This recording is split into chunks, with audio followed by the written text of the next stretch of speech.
تو قرآن مجید کی ایک آیہ کریمہ کا کچھ حصہ جس میں اللہ تعالیٰ نے نبی پاک صلی اللہ تعالیٰ علیہ وسلم کی ایک فضیلت کو بیان فرمایا ہے، میں نے آپ کے سامنے تلاوت کیا ہے۔ ارشاد فرمایا وَيُعَلِّمُكُمُ الْكِتَابَ وَالْحِکْمَةَ، فرمایا میرے محبوب علیہ السلام تمہیں کتاب بھی سکھائیں گے اور حکمت بھی سکھائیں گے۔ اللہ تعالیٰ نے اپنے حبیب کریم صلی اللہ تعالیٰ علیہ وسلم کو لاتعداد بے حساب حکمتیں اور دانائیاں عطا فرمائی۔ حضرت وہب بن منبہ ارشاد فرماتے ہیں، اللہ کرے آپ کی زیادہ توجہ میری بات کی طرف رہے، ارشاد فرماتے ہیں کہ اللہ تعالیٰ نے عقل کے 1000 حصے کیے، ان میں سے ایک حصہ عقل کا اللہ تعالیٰ نے پوری دنیا کو عطا کیا، جس میں عالم ہیں، فضلاء ہیں، شعراء ہیں، جس کے اندر محدثین ہیں، محققین ہیں، پھر تقاضوں کے مطابق ڈاکٹر ہیں، انجینئرز ہیں، سائنسدان ہیں۔ ایک حصہ عقل کا اللہ تعالیٰ نے عطا کیا، باقی 999 حصے عقل کے اللہ تعالیٰ نے اپنے محبوب کریم علیہ السلام کو عطا فرمائے۔ حکمتیں، دانائیاں محبوب کریم سید عالم علیہ السلام کی بارگاہ سے فیض پاتی ہیں۔ انسان زندگی میں جہاں بھی ہو اور جس مقام پر بھی ہو اور وہ جو کچھ بھی کر رہا ہو، ایک تو یہ ہے کہ کسی تنظیم کو، جماعت کو، قبیلے کو، خاندان کو وہ لیڈ کر رہا ہو، کسی ادارے کو چلا رہا ہو، وہ تو ایک بڑا منصب ہے، لیکن ایک گھر کو چلانے کے لیے بھی انسان کو حکمت کے ساتھ اور دانائی کے ساتھ وقت گزارنا نہایت ضروری ہے۔ نبی پاک صلی اللہ تعالیٰ علیہ وسلم نے ارشاد فرمایا ہے، یہ جو حکمت ہے یہ مومن کی گمشدہ میراث ہے، وراثت مومن کی ہے، دانائی مومن کی میراث ہے۔ تمہیں جہاں سے دانائی ملے اسے ضرور لے لیا کرو، اور کسی بھی منصب پر ہم فائز ہو جائیں، کہیں بھی پہنچ جائیں، نادان آدمی کی سب سے بڑی علامت ہمارے علماء نے لکھی ہے کہ جس کو گمان ہونے لگ جائے نا کہ اب میں سمجھدار ہو گیا ہوں، اور اگر یہ گمان ہو کہ کئی لوگوں سے زیادہ سمجھدار ہو گیا ہوں، تو اس کا مطلب ہے کہ ابھی اس کی سیکھنے کی منزل ہے، ابھی اس رستے کا مسافر ہے جس رستے پر سیکھا جاتا ہے۔ دانائی، تدبر۔ بہت سارے لوگ یہ کہتے ہیں کہ میں چونکہ سچ بولتا ہوں اور میں دو ٹوک ہوں لہٰذا میں کڑوا ہوں۔ یاد رکھیے گا دنیا کی سب سے بڑی سچائی یہ ہے کہ اللہ قادر مطلق ہے، وحدہ لا شریک ہے، لیکن اس سچ کو بولنے کے لیے بھی قرآن مجید نے کہا حکمت کی ضرورت ہے۔ یعنی جو سب سے بڑا سچ ہے کہ اللہ خالق ہے، مالک ہے، رازق ہے، اللہ کی طرف لوگوں کو بلایا جائے، اس کے بارے میں بھی فرمایا ادعو الی سبیل ربک بالحکمہ۔ جب تم لوگوں کو اللہ کی طرف دعوت دو تو حکمت کے ساتھ دعوت دو۔ کائنات کی سب سے بڑی سچائی اور سب سے بڑی حقیقت بھی تم بیان کرو تو اس میں دانائی ہونی چاہیے۔ بات وہی ہوتی ہے، عنوان بعض اوقات ایک ہی ہوتا ہے، لیکن کچھ لوگ زندگی میں حکمت کا دامن چھوڑ دیتے ہیں، جذباتی ہو جاتے ہیں، جذباتی لوگوں کے ساتھ بیٹھتے ہیں، صحیح فیصلے نہیں کر پاتے، بعض جگہ پر کمزور پڑ جاتے ہیں، اور بعض جگہ پر ایسا بھی ہوتا ہے کہ صحیح رستے پہ جاتے جاتے وہ کچھ ایسی باتوں پر جذباتی ہو جاتے ہیں جس کی وجہ سے ان کے درست فیصلے بھی غلط رستہ اختیار کر لیتے ہیں۔ عارف رومی رحمۃ اللہ علیہ فرماتے ہیں کہ بات جب بھی کریں اسے چند سیکنڈ کے لیے اس لیے سوچ لینے کا کہا گیا ہے کہ کسی بھی بات کا صحیح طریقہ بھی اختیار کیا جا سکتا ہے۔ بات وہی ہوتی ہے، وہ فرماتے ہیں ایک بادشاہ کو خواب آیا تھا اور اس نے خواب میں دیکھا کہ میرے سارے دانت ٹوٹ گئے۔ ایک تعبیر کرنے والے کو، معبر کو اس نے بلایا اور کہا کہ میں نے خواب میں دیکھا ہے میرے سارے دانت ٹوٹ گئے ہیں۔ تو وہ تعبیر کرنے والا کہنے لگا، ہائے افسوس، مجھے بڑی تکلیف ہو رہی ہے یہ بتاتے ہوئے، آپ کے سارے رشتہ دار، آپ کے عزیز، آپ کے بہن بھائی، بال بچے سب آپ کی زندگی میں انتقال کر جائیں گے، سارے چلے جائیں گے، اور میں سب کے جنازے اٹھاؤں گا۔ بادشاہ تھا، بعض چیزوں میں سوچا سمجھا ہی نہیں، اور اس نے اس کو سزا دی، تعبیر بتانے والے کو سزا دی، معاذ اللہ سخت سزا دی، یہاں تک کہ جان سے مار دیا، معاذ اللہ ثم معاذ اللہ۔ وہ بڑا پریشان ہو گیا کہ سب چلے جائیں گے۔ کچھ دنوں کے بعد کسی نے کہا کہ ایک اور آدمی بھی تعبیر بتاتا ہے، اس کو بلایا۔ بادشاہ سلامت نے اس سے کہا کہ میں نے خواب دیکھا ہے میرے سارے دانت ٹوٹ گئے ہیں۔ تو اس نے کہا کہ ہائے افسوس، اور اس نے کہا بادشاہ سلامت مبارک ہو، اس خواب کی تعبیر یہ ہے کہ اللہ تعالیٰ آپ کو آپ کے خاندان میں سے سب سے لمبی عمر عطا کرے گا۔ بادشاہ نے کہا بھئی اس کے لیے انعام منگوائیے گا۔ کیا خوبصورت آدمی ہے اور کیا خوبصورت بات کی ہے۔ عارف رومی فرماتے ہیں تعبیر دونوں نے ایک ہی بتائی ہے، لیکن بات اگرچہ بے سلیقہ ہو کلیم، پر بات کرنے کو سلیقہ چاہیے۔ کچھ لوگ ٹھیک بات کر رہے ہوتے ہیں پر ان کا بات کرنے کا سلیقہ ٹھیک نہیں ہوتا۔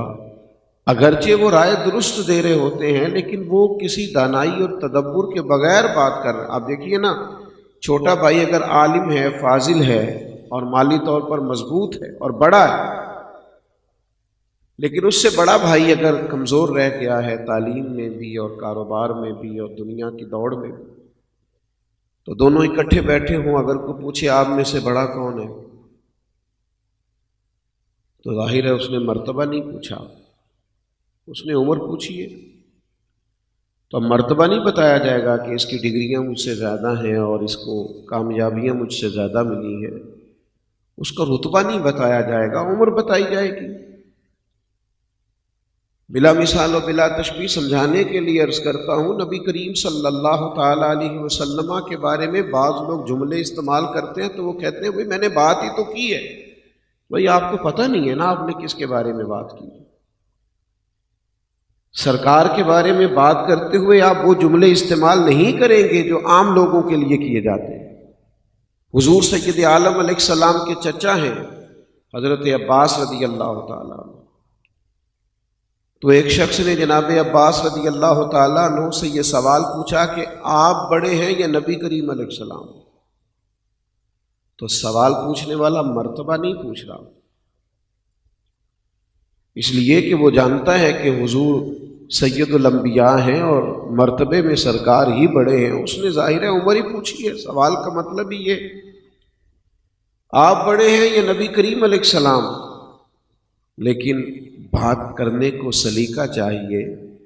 اس نے عمر ہی پوچھی تھی اور عمر ہی کا وہ سوال کر رہا تھا، پر حضرت عباس نے جو جواب دیا وہ نکھرا بھی تھا، تازہ بھی تھا، باوضو بھی تھا، شان رسالت کا احترام بھی کرتا تھا، حضور علیہ السلام کی محبت اور غلامی میں ڈوبا ہوا بھی تھا۔ حضرت عباس چچا ہیں، لیکن چچا ہو کہ پوچھنے والا کہتا ہے آپ بڑے ہیں یا سرکار؟ تو اس شخص سے فرمانے لگے بڑے تو سرکار ہی ہیں، بس پیدا پہلے میں ہوا تھا، پیدا پہلے میں ہوا تھا۔ بات کو اگر سلیقے سے کیا جائے، دانائی سے کیا جائے، حکمت سے کیا جائے، بعض اوقات زندگی میں کچھ مواقع ایسے بھی آ جاتے ہیں کہ کچھ لوگوں کے ذہنوں پر سوال کھڑے ہو جاتے ہیں، وہ سوال پوچھنا چاہتے ہیں۔ ہمارے ہاں یہ ہوتا ہے کہ یہاں تو ڈانٹ دیا جاتا ہے سوال کرنے والے کو، یا پھر یہ کہ اس سے مطمئن کرنے کی بجائے اس سے جان چھڑائی جاتی۔ سوال پیدا ہونا برا نہیں ہوتا، اس کا جواب نہ ہونا یہ خطرناک ہوتا ہے۔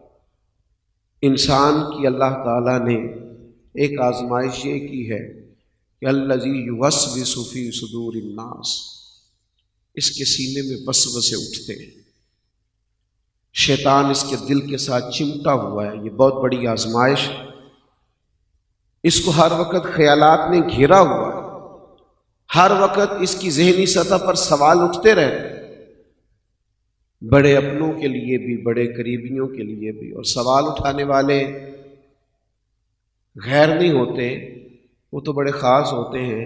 ہمارے اصحاب قبلہ عالم رحمۃ اللہ علیہ فرمایا کرتے تھے، دشمنوں کی باتیں تو زیادہ غور سے سننی چاہیے، اس لیے کہ وہ تو ہماری غلطیاں ڈھونڈ کے نکال کے لاتے ہیں، وہ تو ہمیں صحیح ہونے کا موقع فراہم کرتے ہیں، تو سوال پیدا ہو جاتے ہیں۔ اب حکمت کا تقاضا یہ ہے کہ جب کوئی سوال پیدا ہو تو ہمارے پاس اس کا جواب کیا ہے۔ صحیح بخاری میں، صحیح مسلم میں ایک بڑی منفرد حدیث ہے، فتح مکہ کے بعد ایک موقع پر جنگ ہوئی اور اس جنگ میں ڈھیر سارا مال غنیمت آیا، تو اسلام میں اصول یہ ہے کہ جو لوگ نئے مسلمان ہوں گے ان کی تالیف قلب کے لیے انہیں زیادہ مال دیا جائے گا۔ تو اہلیان مکہ میں سے جو لوگ نئے مسلمان ہوئے تھے، نبی کریم علیہ السلام نے انہیں کچھ زیادہ عطا کیا۔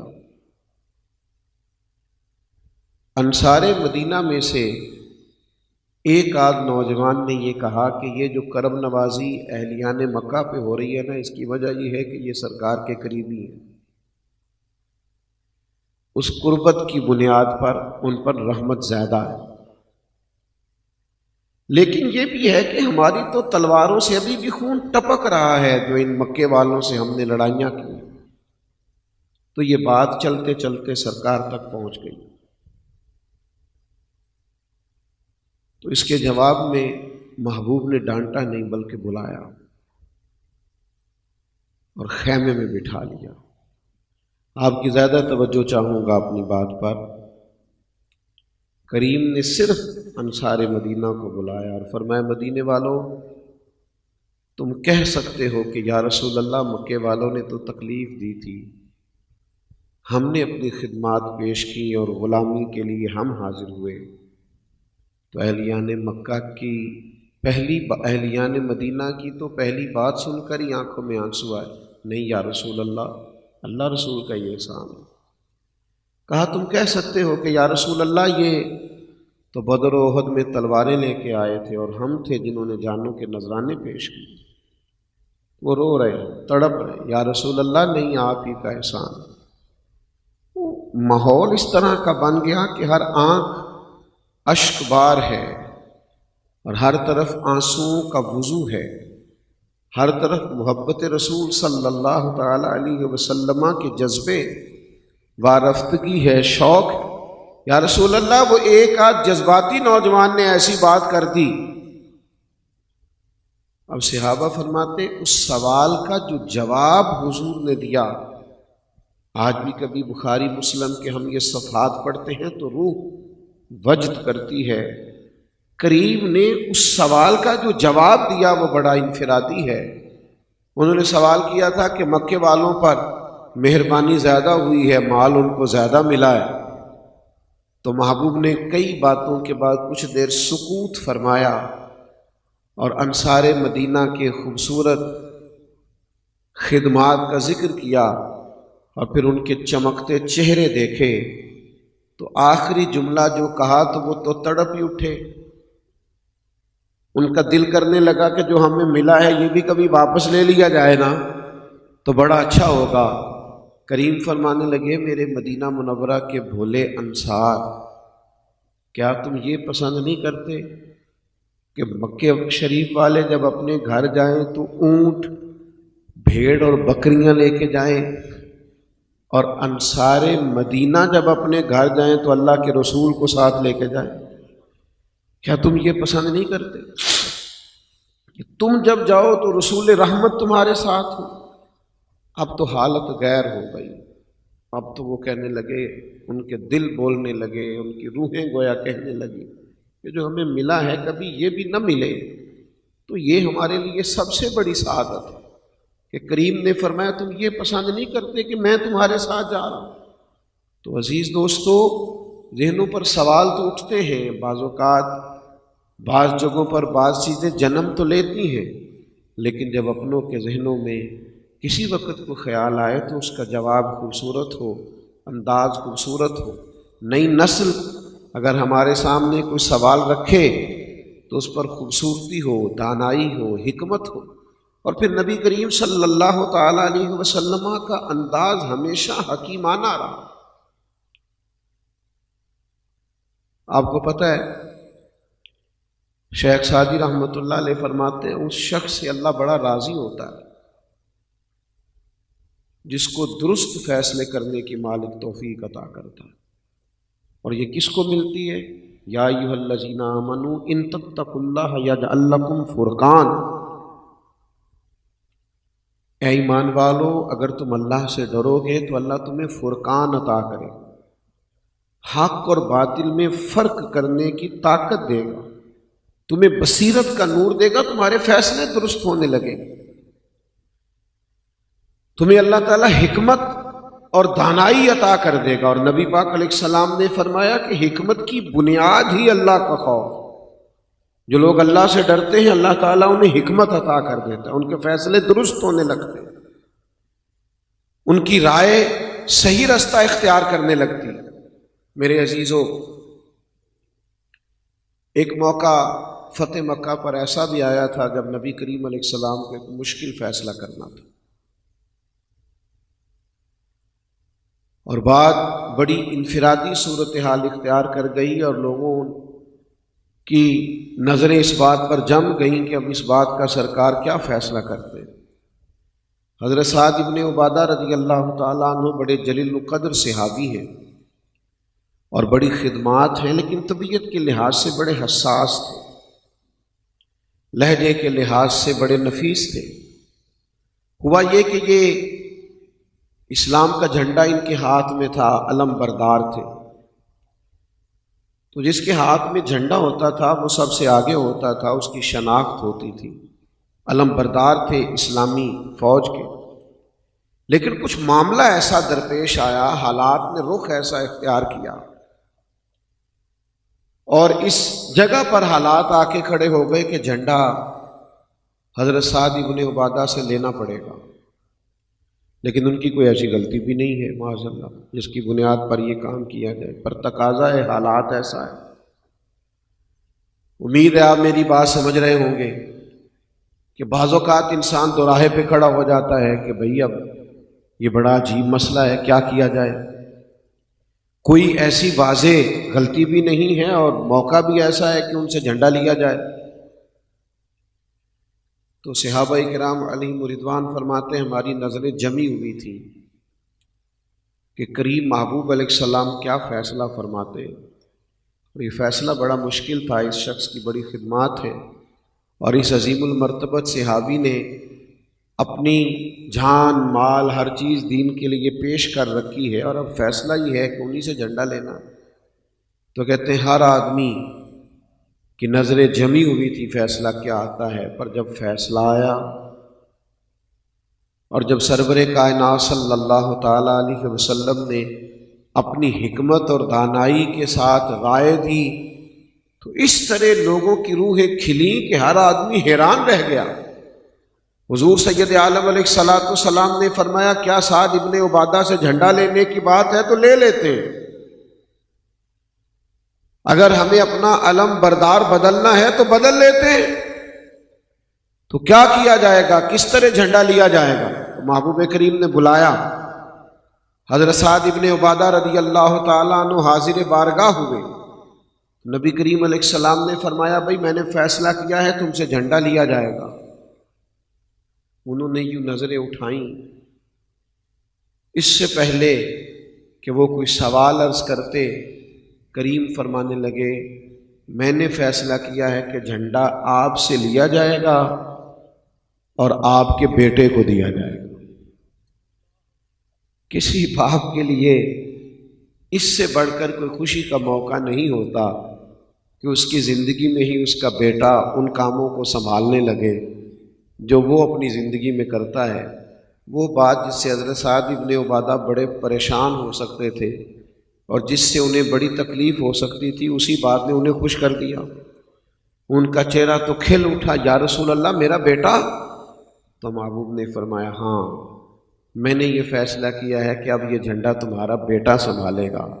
حضرت سعد ابن عبادہ رضی اللہ تعالیٰ عنہ خوش ہو گئے، ان کا چہرہ خوشی سے کھلکھلا اٹھا۔ عزیز دوستو، زندگی میں تدبر، بردباری، ہل اور ٹھہراؤ اور تھوڑا چیزوں کو دیکھنا اور تھوڑا سامنے والے کے مقام پر بیٹھ کر سوچنا اور تھوڑا کچھ دیر کے لیے رکنا اور انسانوں کو موقع دینا اور لوگوں کو سنبھلنے کا ٹائم دینا، ہمارے ہاں جذباتی فیصلوں نے، جذباتی رائے نے، چھوٹی چھوٹی باتوں کے اختلاف رائے کی وجہ سے بڑی بڑی باتوں کے ہو جانے نے بہت ساری محبتوں کو دور کر دیا، بہت ساری چیزیں بٹنے لگ گئی، بہت سارے قریبی لوگ دور ہٹنے لگ گئے۔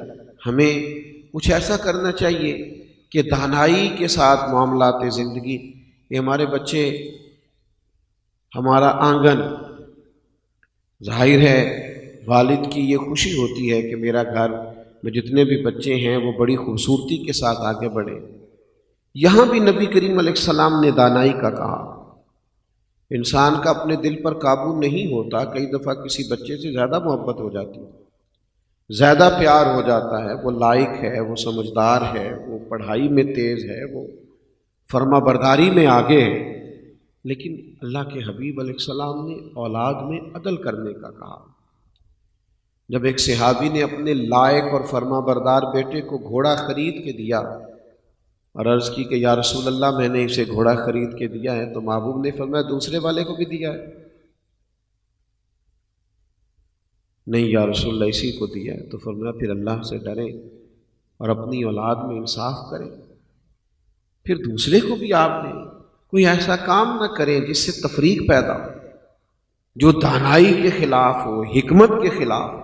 معاملہ فہمی، ٹھہراؤ، یہ تو اسلام کا حسن ہے، یہ تو خوبصورتی ہے، لیکن میرے دوستو اس کی ہر دور میں ضرورت ہوتی ہے، ہر وقت ضرورت ہوتی ہے، ہر ٹائم پہ ضرورت ہوتی ہے۔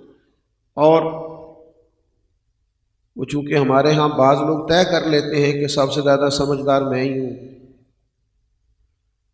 چونکہ چار پانچ لوگ جو ہوتے ہیں وہ ان کی بات میں بیچارے ان کا جی کرنا مجبوری ہوتا ہے، تو وہ 10-12 لوگوں نے جی کر دی، چاہے مروت میں کر دی، تو ان کو سچ مچ سمجھ میں آ جاتا ہے کہ میں شاید وہ سمجھدار آدمی ہوں، اور اس غلط فہمی کی وجہ سے کئی دفعہ وہ کئی غلط فیصلے کر بیٹھتے ہیں۔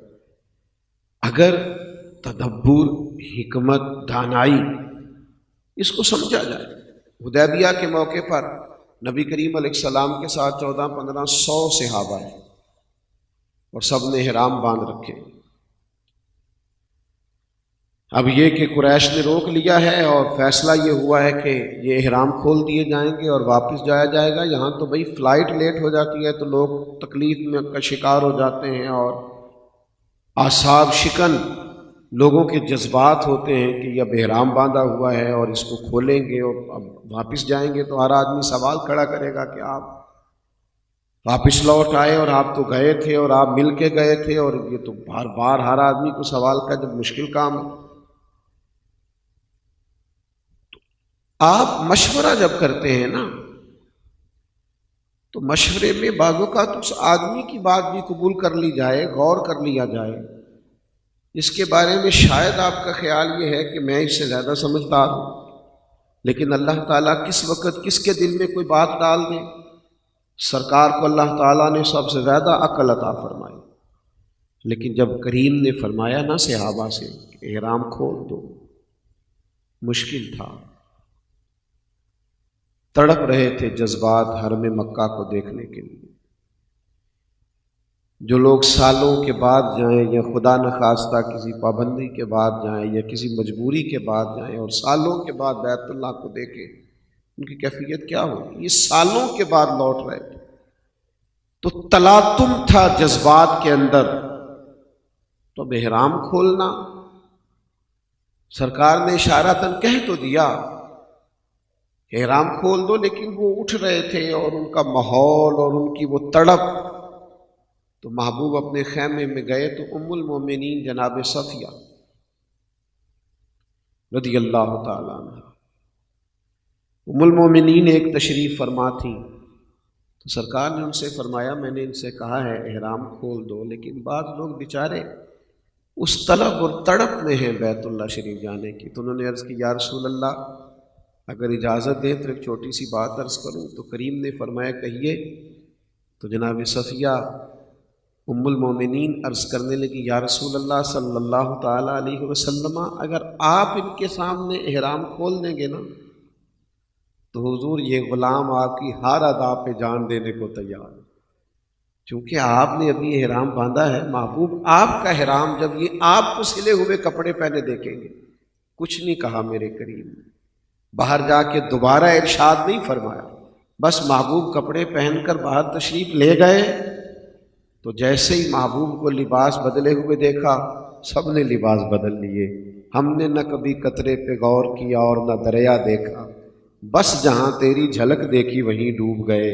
دوستو، دانائی، حکمت، معاملہ فہمی، اس سے اپنی چیزوں کو لے کے دیکھیے، زندگی میں ہمیشہ کامیاب ہونا بھی کوئی کمال نہیں ہے۔ کسی موقع پر جب انسان کو خدا نخواستہ کہیں ناکامی ہوتی ہے تو وہ بھی اسے سیکھنے کا موقع دیتی ہے۔ حضرت رومی رحمت، بس میں اپنی بات سمیٹنے لگا ہوں، توجہ فرمائیے گا۔ حضرت رومی فرماتے ہیں کہ جب آپ کو زندگی میں کہیں ناکامی ہوتی ہے تو اللہ آپ کو موقع دیتا ہے کہ آپ اپنی غلطیوں کو چنیں، آپ تلاش کریں کہ کہاں کہاں مجھ سے سستی ہوئی، غفلت ہوئی، دیر ہوئی، کہاں کہاں میں فعال نہیں تھا تو یہ حالات ہوئے۔ لیکن جذباتی نہ ہو، شدت طبیعت میں پیدا نہ ہو، بڑی جلدی ہاتھ پیر نہ پھولنے لگے، انزائٹی، ڈپریشن، ٹینشن اور لا یعنی اور بے معنی باتیں، اور ابھی کچھ ہوا ہی نہیں لیکن لوگ ساری باتیں کہہ دیتے ہیں اور آخری حد تک سوچنے کو پہنچ جاتے ہیں ہم اللہ کے بندے ہیں، نبی کریم علیہ السلام کے غلام ہیں، اچھی امیدیں، اچھی خواہشات، خوبصورت جذبات اور لوگوں کے بارے میں اچھا گمان اور اچھی رائے اور دوسروں کو قبول کرنے کے لیے اچھا جذبہ، یہ کشادہ روی کو پیدا کرتا ہے۔ انسان کے لیے سفر کرنا آسان ہو جاتا ہے، زندگی میں اسے اللہ کی بنائی ہوئی مخلوق خوبصورت لگنے لگتی ہے۔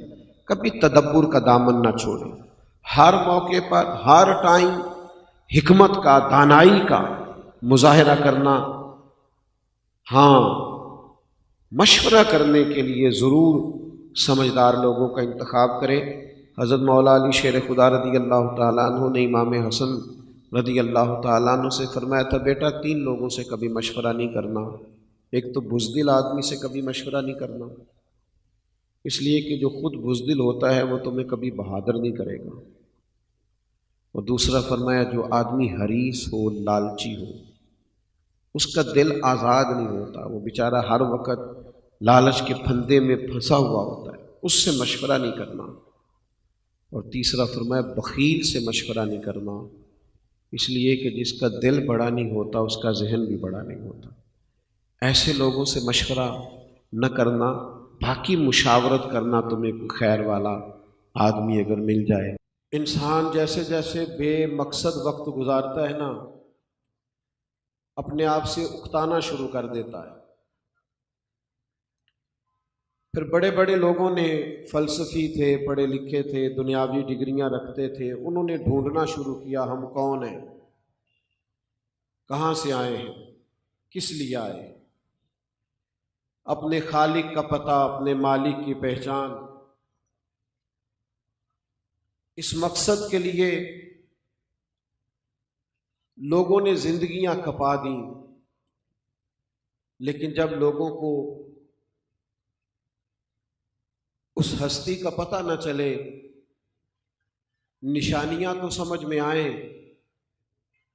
لیکن وہ رسائی نہ حاصل کر سکیں کہ ہمارا خالق، ہمارا مالک، ہمارا رازق کون ہے، تو بڑی سخت مشکل میں آ جاتا ہے انسان۔ آپ دیکھیے یورپ کے اندر الحاد بڑھ گیا ہے، اور اپنی تسکین کے لیے بظاہر وہ لوگ بڑی بڑی ڈگریاں رکھتے ہیں، دولت بھی کمال ہی ہے، مالی طور پر تکلیف فرمائیے، اللہ آپ کو جزائے خیر، لیکن معاذ اللہ ثم معاذ اللہ ذہنی آسودگی حاصل کرنے کے لیے وہ نشے کی طرف راغب ہوتے ہیں، اطمینان نہیں ہے، سکون نہیں ہے، پتہ نہیں ہے ہم کیوں آئے ہیں، کس لیے آئے ہیں۔ اللہ تبارک و تعالی نے اپنا فضل کیا اور ہمیں اپنے محبوب عطا فرمائے، اور ارشاد فرمایا کہ یا ایھا الناس قد جاءکم برہان من ربکم، فرمایا اے لوگو تمہارے پاس میرے جو محبوب آئے ہیں تو یہ اپنے رب کی دلیل بن کے آئے۔ نبی کریم صلی اللہ تعالی علیہ وآلہ وسلم کی ذات وہ کامل، مکمل اور اکمل برہان ہے اللہ کی ذات کی، کہ اب جو بھی معرفت الہی پانا چاہے گا، جو بھی اللہ تک پہنچنا چاہے گا، جو اپنے خالق کو، مالک کو، رازق کو پہچاننا چاہے گا، اس کے پاس صرف اور صرف ایک ہی ذریعہ ہے کہ وہ دروازہ مصطفیٰ تک جائے۔ نبی کریم علیہ السلام کی بارگاہ تک جب لوگ پہنچ جائیں گے تو سرکار کے ظاہری جلوے، حضور کا اخلاق عالیہ، نبی پاک علیہ الصلاۃ والسلام کی عظیم تعلیمات اسے اس بات کی طرف راغب کر دیں گی، اس کی توجہ ہو جائے گی کہ نبی کریم صلی اللہ تعالی علیہ وسلم اللہ تبارک و تعالی کی کامل، اکمل اور مکمل برہان بن کر دنیا میں تشریف لائے۔ ماشاءاللہ قاضی صاحب قبلہ تشریف لے آئے ہیں، آپ کو بڑی شوقت ہے تشریف لے۔ میرے عزیزو، آپ دیکھیے نا، امام رازی نے اس طرف بھی اشارہ کیا ہے کہ جب صحابہ کرام علیہم رضوان کی ایک پوری جماعت تڑپ کر حضور کی بارگاہ میں حاضر ہوئی اور انہوں نے عرض کیا کہ یا رسول اللہ صلی اللہ تعالی علیہ وسلم ہمیں بتائیے ہمارا رب کہاں ہے؟ دیر ہو گئی تسبیح پڑھتے ہوئے، سجدہ کرتے ہوئے، اس کے نام پر سروں کو کٹاتے ہوئے، جی چاہتا ہے کبھی اے حقیقت منتظر نظر آنا لباس مجاز میں، لاکھوں سجدے تڑپ رہے ہیں میری جبین نیاز میں۔ اور اقبال کہنے لگے تیرے عشق کی انتہا چاہتا ہوں، میری سادگی دیکھ کیا چاہتا ہوں، میرا ذرا سا تو دل ہے مگر شوق اتنا، میں بھی وہی لن ترانی سنا چاہتا ہوں۔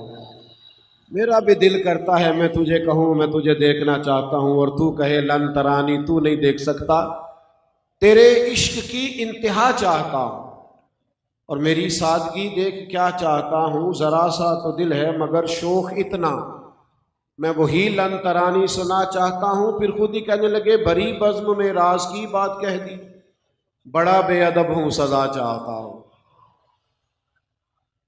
یا رسول اللہ صلی اللہ تعالی علیہ وسلم مالک کو دیکھنے کو جی چاہتا ہے، اور یہ بھی میرے کریم محبوب نے ارشاد فرمایا تم میں سے جو رب کی ملاقات کا شوق رکھتا ہے نا، اللہ بھی اس کی ملاقات کو پسند فرماتا ہے، اور اگر تم اس کی ملاقات کا شوق نہیں رکھتے تو وہ بھی پھر ملاقات کو پسند نہیں فرماتا۔ تو صحابہ نے جب عرض کیا نا یا رسول اللہ جی چاہتا ہے اسے دیکھیں، اللہ تعالیٰ نے قرآن مجید نازل کیا، فرمایا محبوب وَإِذَا سَأَلَكَ عِبَادِي أَنِّي فَإِنِّي قَرِيب، فرمایا جب میرے بندے آپ کے پاس آ کے، یہ اشارہ امام راضی نے کیا، فرماتے جب آپ کے پاس آ گئے نا، اور جب آپ ہی کے پاس آ گئے، آپ کے پاس آ کے جب میرا پتہ پوچھے تو ان کو فرما دیجئے میں ان کے قریب ہی ہوں، بخدا خدا کا یہی ہے در، نہیں اور کوئی مفر مکر، جو وہاں سے ہو یہیں آ کے ہو، جو یہاں نہیں تو وہاں نہیں۔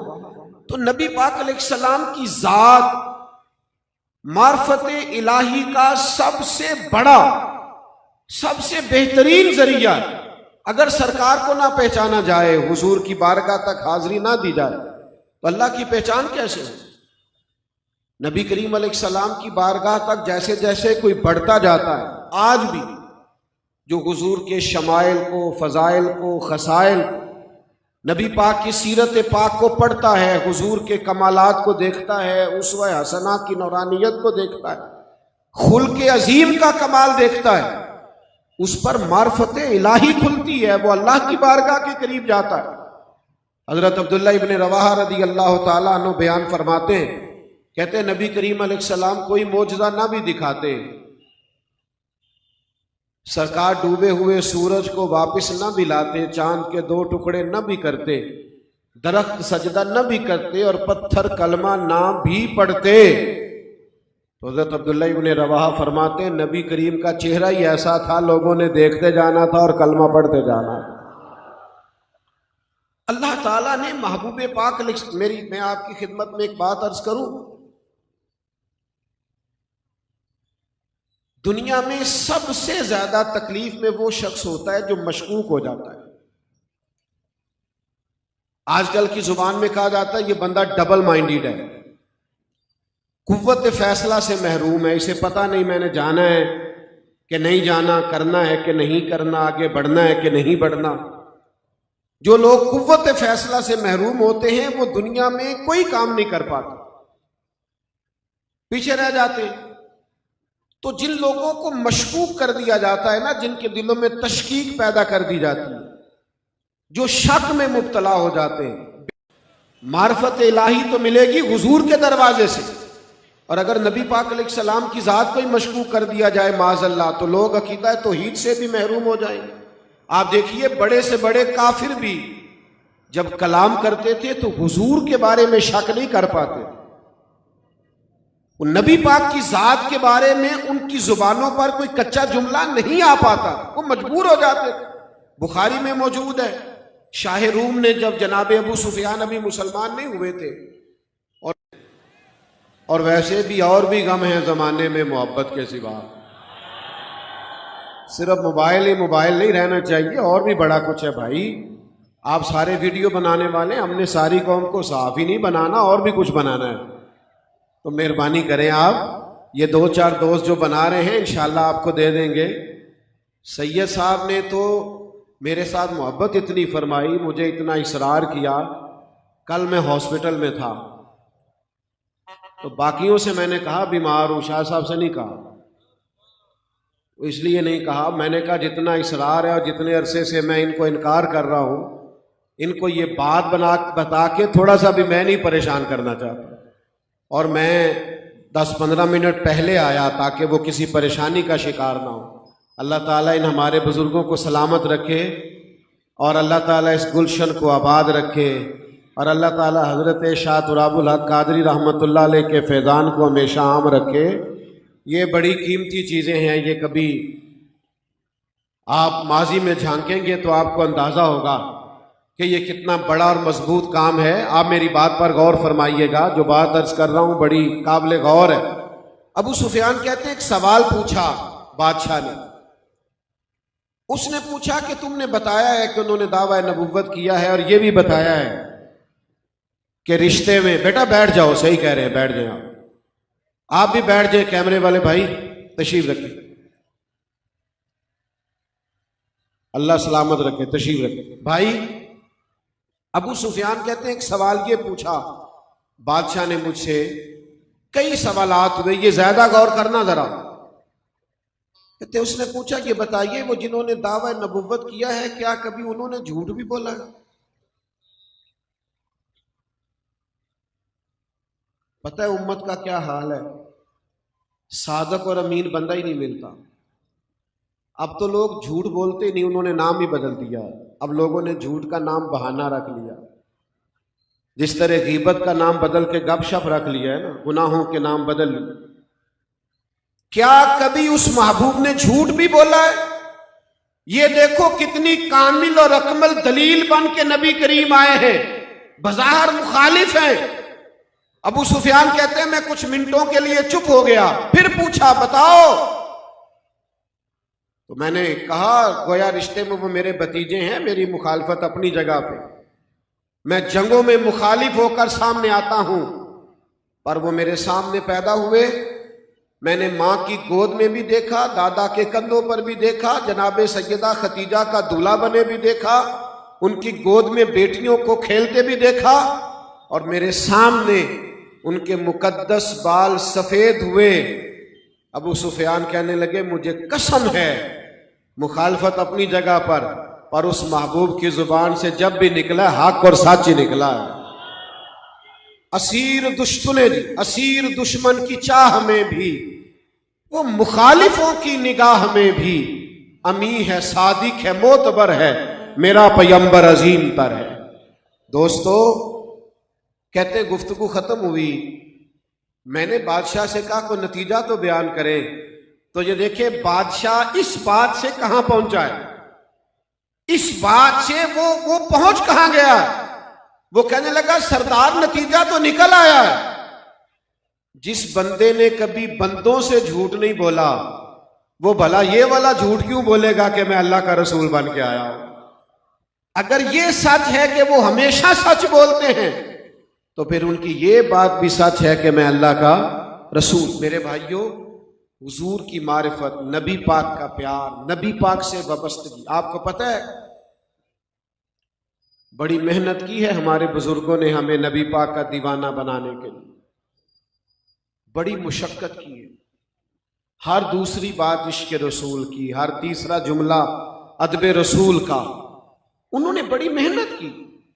لوگ کلام کرتے ہیں، کہتے ہیں جناب فلاں سنت پر بات نہیں کی گئی، اسوہ حسنہ کا فلاں پہلو اجاگر نہیں کیا گیا، اور میں نے کہا تمہیں پتہ ہی نہیں ہے، انہوں نے اس قوم کو نبی پاک کا عاشق بنا دیا ہے، اور جب کسی کو کسی سے عشق ہو جائے تو پھر اس کی ہر بات مانی جاتی ہے، پھر تو اشارے کنائے میں بھی غلامی ہوتی ہے۔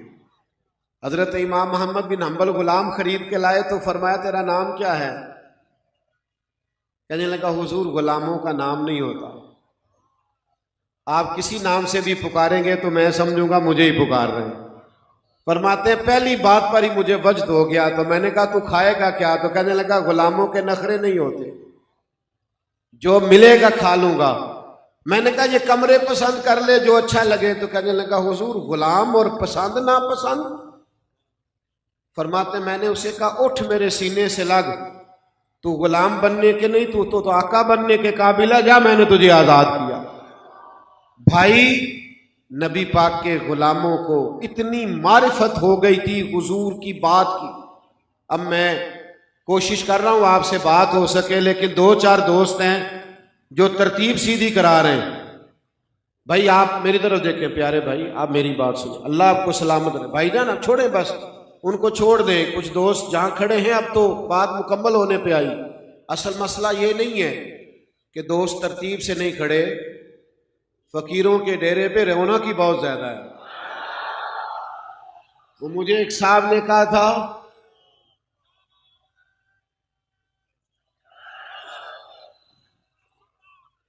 دیکھیں نا رونق کی بڑی ہے، وہ دیکھیں تا حد نگاہ تک لوگ ہی لوگ ہیں، تو اقلیتوں کو سنبھالا جا سکتا ہے، اکثریتیں اتنی جلدی جمع کرنا مشکل کام ہے۔ ارے میں گسارو سویرے سویرے، خراباد کے گرد پھیرے بپھیرے، کبھی اس طرف بھی گزر کر تو دیکھو بڑی رونقیں ہیں فقیروں کے ڈیرے۔